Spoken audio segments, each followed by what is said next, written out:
बिस्मिल्लाहिर्रहमानिर्रहीम। मेरे तमाम सामीन और सब्सक्राइबर्स को अस्सलाम वालेकुम। मैं हूं मास्टर जाहिद और आप देख रहे हैं मेरा फेसबुक पेज और यूट्यूब चैनल मास्टर असीस।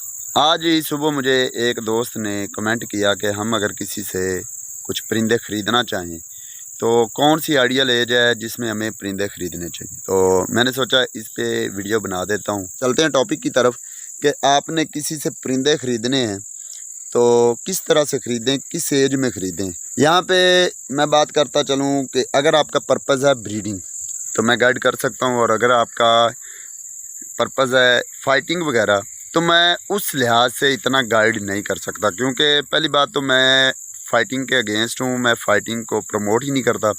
दूसरा, मैं ख़ुद शिकारी नहीं हूँ, फ़ाइटिंग के मुझे ज़्यादा कोई नॉलेज नहीं है। हालांकि मैं जानता हूँ कौन सा परिंदा फ़ाइटिंग के लिहाज से बेहतर है, कुछ पॉइंट्स मैं जानता भी हूँ, लेकिन इसके बावजूद मैं टोटल तौर पे नहीं जानता कि कौन सा परिंदा अच्छी फ़ाइटिंग के लिहाज से अच्छा है या कैसा है। कुछ पॉइंट्स मैं जानता भी हूँ, लेकिन जो शिकारी हैं वो ज़्यादा जानते होते हैं। लेकिन अगर आपका मकसद है ब्रीडिंग तो उसमें आपको परिंदे ख़रीदने हैं, उसमें आपने मुर्गा ख़रीदना है या मुर्गी ख़रीदनी है, तो आपने किन बातों का ख्याल रखना है और कौन सी एज में ख़रीदना चाहिए, बेहतरीन एज कौन सी है। अगर तो आपको फॉर ब्रीडिंग करवानी है तो फिर तो आपको तैयार ब्रीडर पेयर ही ख़रीदना चाहिए। तैयार ब्रीडर पेयर जो होता है, मैं ब्रीडिंग वाली पहले एक मैंने वीडियो अपलोड की हुई है, उस पर मैंने ब्रीडिंग के लिए एक अच्छे जोड़े के इंतखाब पे मैंने डिटेल से बातें की, सारी निटी ग्रिटी सारी बातें मैंने जो हैं वो उसमें डिस्कस की हैं। बहरहाल एज के लिहाज से मैं बात कर दूं तो मुर्गी कम अज़ कम 16 महीने की होनी चाहिए अच्छे ब्रीडर के तौर पर, और अच्छे ब्रीडर मेल के तौर पर जो है वो मुर्गा जो है वो कम अज़ कम 22 महीने या 2 साल का होना चाहिए। ये बेहतरीन मतलब एज है। तो उस वीडियो में मैंने जो स्लिप ऑफ टंग की वजह से मुर्गी को 16 साल कह दिया था, 16 साल नहीं 16 महीने, हालांकि मैंने करेक्शन भी कर दी थी उसी वीडियो में। बहरहाल मुर्गी 16 महीने की होनी चाहिए, मुर्गा 22 महीने का या 2 साल का होना चाहिए। ये आइडियल और बेहतरीन जो है एज है। इससे कम भी ब्रीडिंग हो जाती है, लेकिन उसमें मसाइल क्या आते हैं? मसाइल ये आते हैं कि उनके कील जो है निकलते हैं, जो आगे नस्ल चलती है उनके कील कमज़ोर होंगे, भुर जाते होंगे, जल्दी कील निकालेंगे नहीं। नोका जो है चूँच वो कमज़ोर होगा, जल्दी टूट जाएगा, या उसके जोड़ इतने मज़बूत नहीं होंगे। ये मसाइल आ जाते हैं छोटी एज में अगर आप ब्रीडिंग करवाएंगे तो। ये आइडियल ब्रीडिंग एज है। इससे आगे 2 साल 3 साल तक आप एज आगे और मज़ीद जो है ब्रीडिंग ले सकते हैं। तो अगर तो आप फुल तैयार ब्रीडिंग के लिए लेना चाहते हैं, कोई पेयर लेना चाहते हैं, तो उसके लिए आपको इंश्योर होना चाहिए कि मुर्गी की उम्र जो है वो 16 महीने हो और मुर्गे की उम्र कम अज़ कम 22 महीने हो, यही आप ख़रीदेंगे। तो ये आपके लिए 3 से 4 साल बेहतरीन जो है ब्रीडिंग के तौर पर आपके इस्तेमाल में आ सकते हैं। मतलब पहली बेहतरीन ब्रीडिंग भी ले लेंगे, दूसरी ब्रीडिंग भी ले लेंगे। अगर 1 साल बाद एक ब्रीडिंग देते हैं तो 3 से 4 साल तक आप ब्रीडिंग ले सकते हैं। लेकिन अगर वो पेयर साल में 2 या 3 दफ़ा ब्रीडिंग ले देते हैं तो फिर ये ज़्यादा आपके लिए लक वाली बात होगी। बहरहाल वो आपके लिए 4 साल मज़ीद आपके लिए चल सकता है अगर आप उनकी केयर करते हैं तो।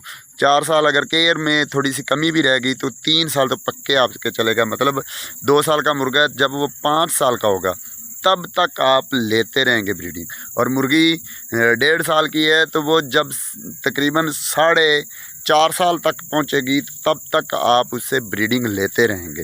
तो आपको 3 साल तक ब्रीडिंग उनसे मिल जाएगी और बेहतरीन ब्रीडिंग होगी, जिनमें अनफर्टिलिटी भी नहीं आएगी और मुर्गों में जोड़ों की कमज़ोरी भी नहीं आएगी। ये बेहतरीन एज होगी, तो आप यही ख़रीदें। अब अगर आप चूज़े ख़रीदना चाहते हैं तो उसमें मैं आपको बता दूं कि किसी बाएतमाद बंदे से आपने ख़रीदने, क्योंकि बड़ी उम्र का जो पूरा पेयर बन चुका होता है 16 महीने का या 22 महीने का, उसमें डिस्टिंग्विशन करनी बहुत आसान होती है। मुर्गे के जोड़ चेक करना, मुर्गे की नस्ल के बारे में जानना, मुर्गे की क्वालिटी के बारे में जानना, मुर्गी की क्वालिटी के बारे में जानना, उसमें ब्रीडिंग सारे मसाइल बंदा देख लेता है, सारे पॉइंट्स चेक कर लेता है। जब 16 महीने की मुर्गी होगी, 22 महीने का मुर्गा होगा, वो वहाँ तो कोई इशू नहीं आएगा आपको चेक करने में, अगर आप माहिर हैं चेक करने में। लेकिन छोटे चूज़ों में आपको नहीं पता चल सकता कि ये बड़ा होके इसके जोड़ कैसे होंगे, ये बड़ा होके हाइट कितनी बनाएगा, ये बड़ा होके इसका सीना कैसा होगा, खड़ी तख्ती का होगा, ये किस टाइप का होगा, ये चूज़ों में हम डिस्टिंग्विशन नहीं कर सकते।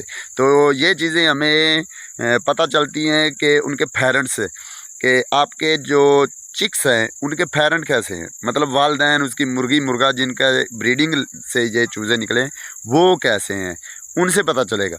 अब अगर कोई बाएतमाद बंदा है या आपका देखा बाला कोई बंदा है तो उसके परिंदे तो आप देखते रहते होंगे या आपके सामने होंगे, आपको पता होगा कि इसके परिंदे ये वाले हैं और ये इसके चूज़े हैं।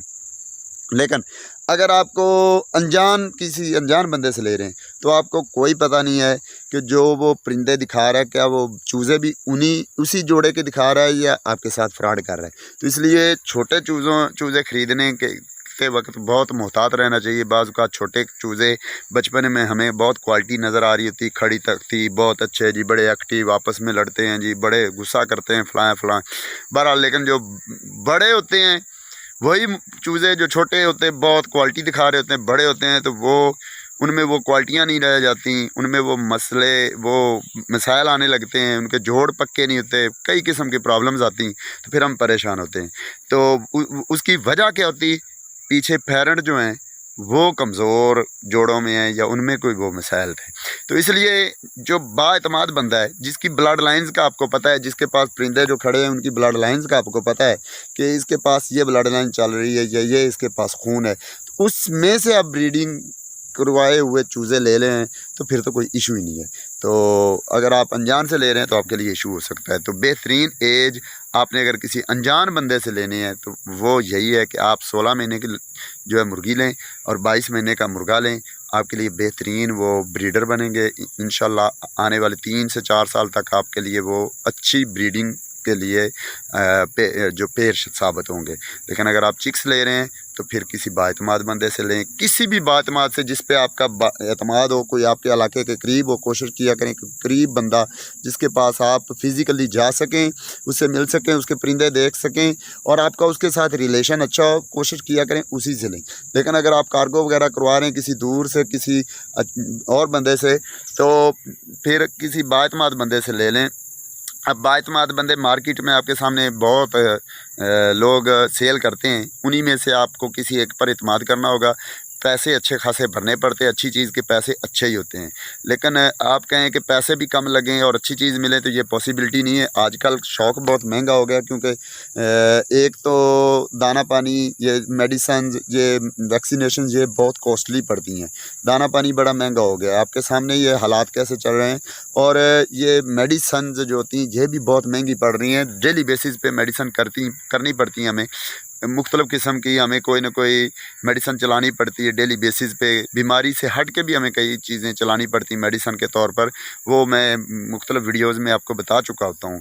तो बहरहाल इन सारी चीज़ों को मद्देनज़र रखते हुए हमें जो है, मैं तो नहीं सेल करता, बहरहाल जो लोग सेल करते हैं वो अच्छी कीमत भी लेते हैं। मेडिसन और अखराजात के अलावा एक और भी रीज़न है कि जो असील होते हैं साल में एक दफ़ा तो बामुश्किल ब्रीडिंग करते हैं और देने होते हैं इन्होंने अंडे। एक पेयर ने अंडे देने होते हैं तकरीबन 8 से 10 या 15, ज़्यादा से ज़्यादा 15। उस 15 या 12-14 अंडों में से फर्टाइल कितने आएंगे, तो पलेंगे कितने, मर कितने जाएंगे, बड़े कितने होंगे।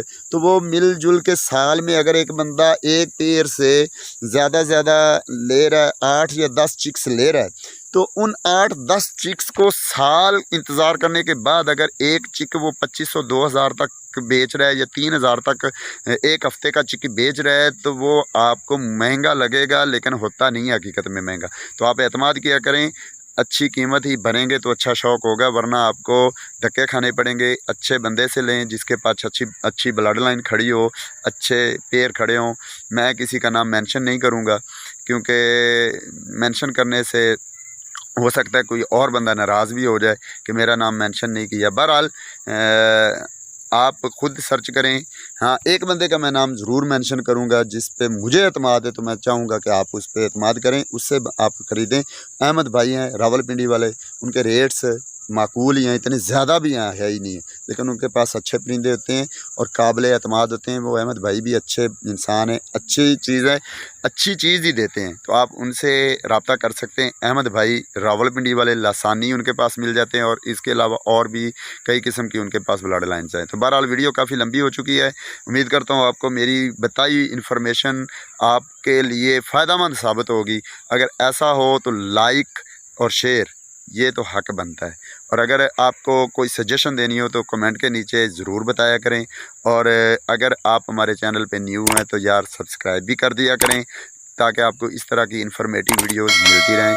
तो किसी अगली वीडियो तक फिर मुझे दीजिए इजाज़त, अपने भाई जाहिद को इजाज़त दीजिए, दुआओं के साथ, इस दुआ के साथ कि अल्लाह पाक आपको, आपके अहले खाना को, आपके शौक़ को सलामत रखे, हर मुसीबत और परेशानी से महफूज फरमाए। आमीन। वस्सलाम।